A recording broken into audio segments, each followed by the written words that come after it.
Hey Giants fans, welcome back to Giants Latest. Today we're recapping the Giants versus Jets game where the Giants took home the win from MetLife Stadium. We're going to talk about all of the highlights on offense and concerns, and then tomorrow we're going to go through the defense because there's a lot to discuss. So I want to start with this though in reference to preseason, because a lot of things that I'm seeing across the board on social media is, well, it's preseason, none of this matters.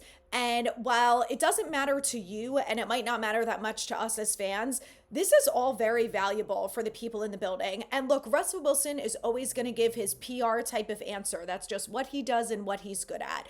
But he said, this time, I love playing in preseason. It's really good for all of us. There's a lot of new players on this team. We're learning the new offense.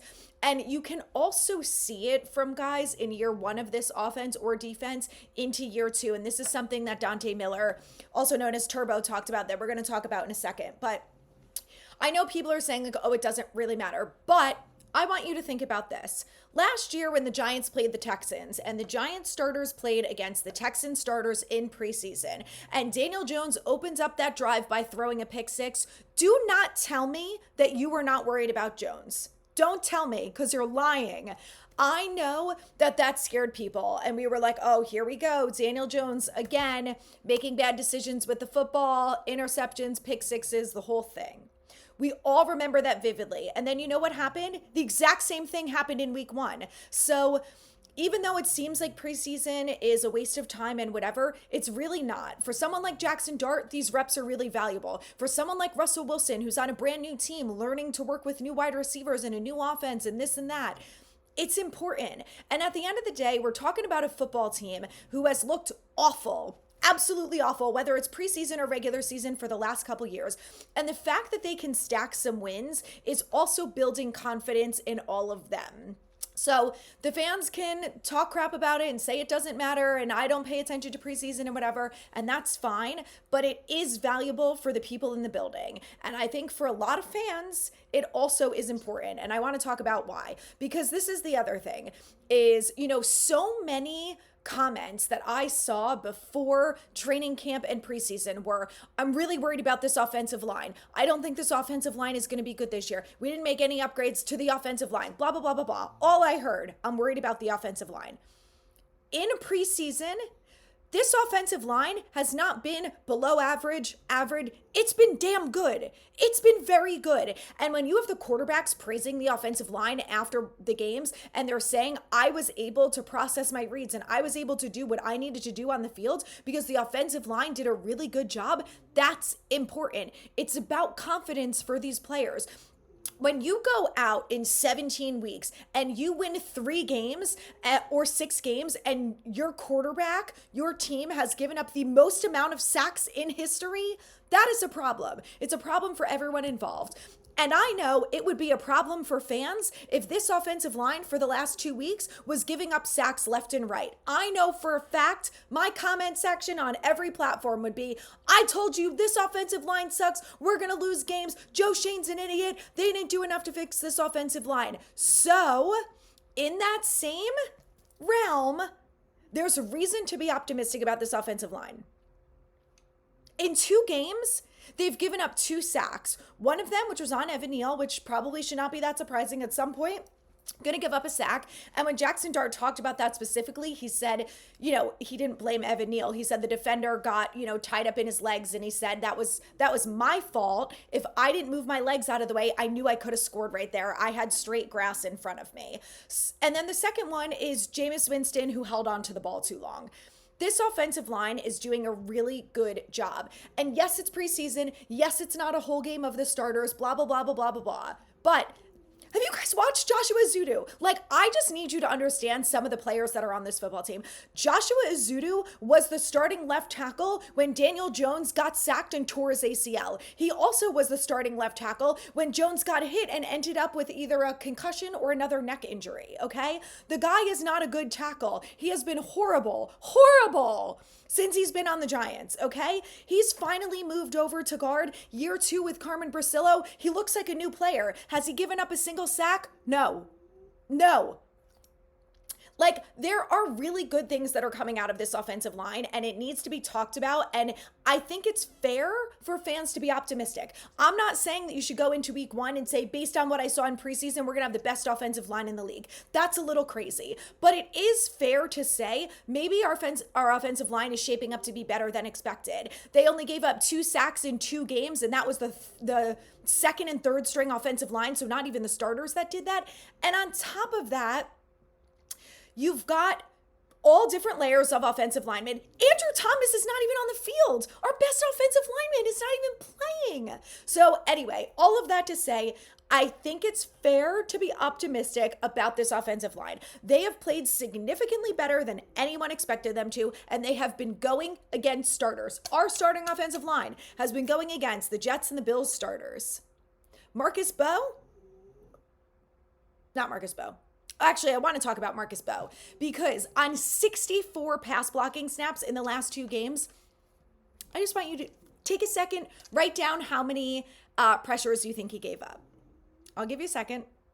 64 pass blocking snaps in 2 games at left tackle and right tackle. 1. He's given up 1 single pressure. No quarterback hits, no sacks. This is a 5th round pick who's playing left tackle and right tackle and doing a damn good job of it. So Marcus Bowe is a guy that everyone should be excited and optimistic about. He's doing a really nice job during these preseason games. He's playing both sides of the offensive line and doing a good job at holding up during it. And he's a guy that I think could end up being our swing tackle of the future. Now, it's a little early to say that. That's why I say could, not will, but he's going to have the opportunity to do that, and he's done a really nice job so far. So things to be optimistic about. Really good offensive line so far, and I think we all should be happy about that. Next up is Dante Turbo Miller. My guy led the receivers last week with 80 yards receiving. This week, he is 3rd on the list with, again, 4 targets, you guys, 4 receptions. He literally catches everything that comes his way for 43 yards, averaging 10 yards per catch. The longest one was 16. Then he also had 5 carries for 17 yards. Dante Miller is making this roster, and he sure as hell deserves it. And he is one of those guys who, when he talked to the media afterwards, he said, year 2 in this system, I feel a lot more confident and a lot more comfortable than I did this time last year. It makes a big difference, regardless of the player. We've heard it from Bobby O on defense. We hear it from someone like Turbo on offense. You hear it from someone like Darius Slayton and all of these different players. It's really important. So I'm really excited about Turbo. I think we're still going to see a lot of him on Thursday night against the Patriots. I'm really excited to watch more. He also was used as a gunner. He was used on special teams. He's working on improving his tackling skills, which he did a relatively good job. He did say that there's a tackle that haunts him that he knows he missed, but he did a great job on special teams. And ultimately, when the Giants decide between the skill positions who is going to make this roster, playing special teams is a big part of it, and Turbo Miller is able to do that. And his speed is just irreplaceable. It's something that's really exciting and beneficial about him. So I can't wait to watch more Turbo. He's going to make this roster. The biggest question mark that I have around what they're going to do with the running backs is Cam Scatterbo, because Jordan Renan said that he might not be ready to go for week 1. And if that's the case, then he could end up on some sort of PUP list, IL, whatever. Hopefully not, but he could end up on that, which will allow the open roster spot for Turbo. But either way, I'm over Singletary. I'm fine if I never see him again. I don't think the Giants are just going to cut him. But if we have Singletary, Turbo, and Tracy until Scat is ready, I'm on board and I like it. Let's move over to the wide receiver and tight ends, because Greg Dulcich is a guy that I didn't think was going to make this roster. And he has done really, really nice things in the last 2 weeks. And the tight end competition is going to be way harder than I think anyone expected. And I think we're at the point where we're barely seeing any Daniel Bellinger, that he, I think, is going to be the odd man out. Because when we look at Thomas Fidone, when we look at Dulcich, we look at Theo Johnson, of course, who's the starter, no ifs, ands, or buts, very involved in that right off the bat. You know, all of these guys, when they get the ball in their hands, are making plays. And, you know, something that Jackson Dart talked about, which we're going to get to in a minute, but, you know, he said that pass to Dulcich this week that resulted in the touchdown, he said, you know, we had that miscommunication last week and we worked on it. and then they end up with a touchdown this week. So, something else that we saw from this offense was, I think it was Bo Collins the second time.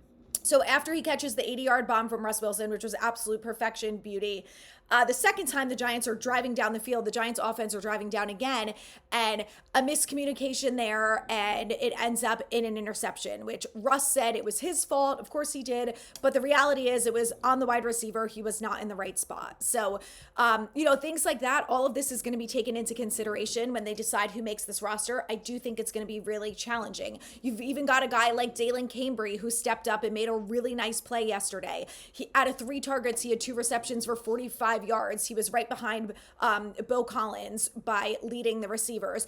Jordan Bly, 1 reception for 41 yards. Jalen Hyatt even had a catch for 21 yards. Montrell Washington, Little Jordan Humphrey, Gunnar Olszewski, Juice Wells, Wan'Dale Robinson, they had everyone involved in this game, which is what is going to make it tough on the coaches. But, it also makes it hard on the quarterbacks. And I think we'll get to this when we talk about the quarterbacks. I'm going to wrap this up here. But, this is the stuff that makes it challenging for the quarterbacks. And when they can play above and beyond and they can get the ball in those guys' hands, it's impressive and something that should be discussed. But overall, the Giants had 27 receptions for 407 yards, you guys. Over 400 yards of offense. I know some of it was against Jets second stringers and third stringers and blah, blah, blah. It doesn't matter. Confidence is built when you have success doing the same thing over and over. These players are going to be more confident going into week 1 because they have some wins under their belt and because they've successfully made plays. So let's round it out here with the quarterbacks. We had Russell Wilson, Jackson Dart, and Jameis Winston all lead the offense with touchdown drives. Jackson Dart led with 2 touchdowns, but I want to talk about all 3 of them briefly. So, and the only reason I'm not talking about Tommy DeVito is because he didn't lead a touchdown drive and there's not that much to say. So let's talk about Russell Wilson, who had a great day. Again, that 80-yard bomb, absolute perfection. This is the moonball stuff that we're all yes, we can't wait to see, right? Did a really nice job of getting the ball exactly where it needed to be. Bo Collins makes the play. He was this close to getting the touchdown. Devin Singletary runs it in. The Giants get 7 points on the board. This stuff is what's so important, right? Is doing the reps and doing them successfully. They get a touchdown on the clock. Everything looks good, right? And then, Russell gets the ball in his hands again. And again, that interception, I don't think was on Russell. I think it was a miscommunication. You could say it's on the quarterback because maybe he didn't communicate effectively to the wide receiver. Who knows? But something that Dable said afterwards, and I want to pull up what he talked about in his press conference, is the fact that they make a lot of changes in preseason during the plays. So, and he talks about this with Dart. So let's go ahead and move on to Dart because look, we know what Russell Wilson is. We know he can throw a great moon ball. We know he's got good chemistry with a lot of the wide receivers. Wan'Dale Robinson was involved. Theo Johnson was involved. They have Devin Singletary with a reception for a yard. So overall, he's done a really good job about getting the ball into all these players' hands. So he went 4 for 7 for 108 yards. 0 touchdown and an interception, no sacks. And again, that interception is why I kind of hate the stats because it's not really on Russ. It was on the wide receiver. But anyway, I want to talk about Dart. So Dable said that Dart prepares, practices, executes, and communicates well. They change up his plan daily. So during the game, they gave him some off-script opportunities, changed the play calls last minute, let him call a play, etc. They did all of this to see, number 1, how he handles it, and number 2, if he's able to execute. And this is something that we've talked about. Dart is he is calm under pressure. And I think you can say that you think a player is like that, but we all talked about that with Jones, that we thought he was calm, cool, and collected under pressure because he didn't visibly freak out. Jackson Dart is not only calm under pressure, he still can take it that next step further and execute, which is something that we haven't seen. And Dable said the reason he threw Jackson Dart in with the ones during that series when Russell was out there as the starter, he only did it for 1 play. He said he just wanted to see how he could handle it. And he said that as quarterbacks and every player's on this team, they have to be ready to go when their number's called. If that was a play scenario and God forbid Russell Wilson was injured and needed to step off the field, then Jackson Dart had to be ready to go and he wanted to see how he handled it. And he did a great job. Threw a pass to Theo Johnson, who ended up, Theo Johnson ended up with 30 yards. So hell of a play by Theo. Oh, sleeper for fantasy. Trust me on that. Dable also said that they focus on a certain amount of reps for guys, and that's why Bobby O was back out on the field. We're going to talk about this with the defense, but they have a very specific plan, which, we all hear about Dable's plan all the time. Dart said that the third down where the defender clipped his ankles will haunt him a little bit. He felt like he had all green, could have gone for a touchdown. He said the coaching staff has put him in good situations. He's felt comfortable in the tempo drives. He said it's not common around the league for players like him, rookies, to have input on plays, and he's very happy that he has that opportunity. He said he asked Dable if he was serious when he put him in with the ones. He was surprised that Dable was doing that. But he said he's got to be ready for his number to be called, needs to continue to warm up on the sidelines. He said the offensive line was great, that they gave him the opportunity to sit back in the pocket, process through his reads, make the play, and execute. And he's done that a lot, where he thanks the offensive line for giving him the time to do so. And I think for all of us who worried that getting through his reads was going to be an issue for Jackson Dart in the NFL, especially knowing that there were concerns around the offensive line, again, it's preseason, but it's a good start, okay? Because you know what would happen if the pressure was collapsing on him every play and he was getting sacks or throwing interceptions? Everyone would be throwing a fit. So let's enjoy this because it is good news. He said also that for his first game at home, he was happy there were more Giants fans than Jets fans. He said he's humbled by the knowledge of the quarterback room and that he's trying to get up to speed with them. And then he also talked about that touchdown to Dulcich that, was something that they worked on this week. So Jackson Dart, final stat line, went 14 for 16 for 137 yards, 1 touchdown, 0 interception, and the sacked once. But the sack was for 0 yards, which we also need to discuss, is that Jackson Dart has had no negative plays.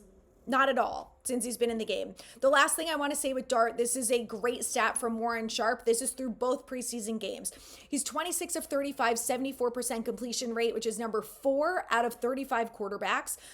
51% success rate, number 5 against all quarterbacks. 8.3 yards per average, number 4, 2 touchdowns, 0 interceptions, 1 rushing touchdown. So overall, really good start for Jackson Dart. I don't think you can hope for anything more. The last thing I want to talk about with Jameis Winston is that, look, we know what Jameis is. He does some good, he does some bad out there, but ultimately he's in command of the offense. He brings a good energy and a good vibe, and he does bring leadership. I saw a photo from one of the beat writers that he was leading all the players in a prayer before the game started. He also, during the Jets practice last week, when the offense was having a really bad start, he was the one who pulled them all off to the side and gave them some sort of speech and probably told them to get their shit together. So I know there are a lot of people that are like, we need to trade Winston, blah, blah, blah. He is valuable to this team. And for someone like Jackson Dart, who looked up to Jameis Winston all growing up and was really impressed by his career, to be in the same room for him means a lot to Jackson Dart. And when you're young and you're learning, to be able to learn from someone like Winston, who's been in the league a long time, just like Russell,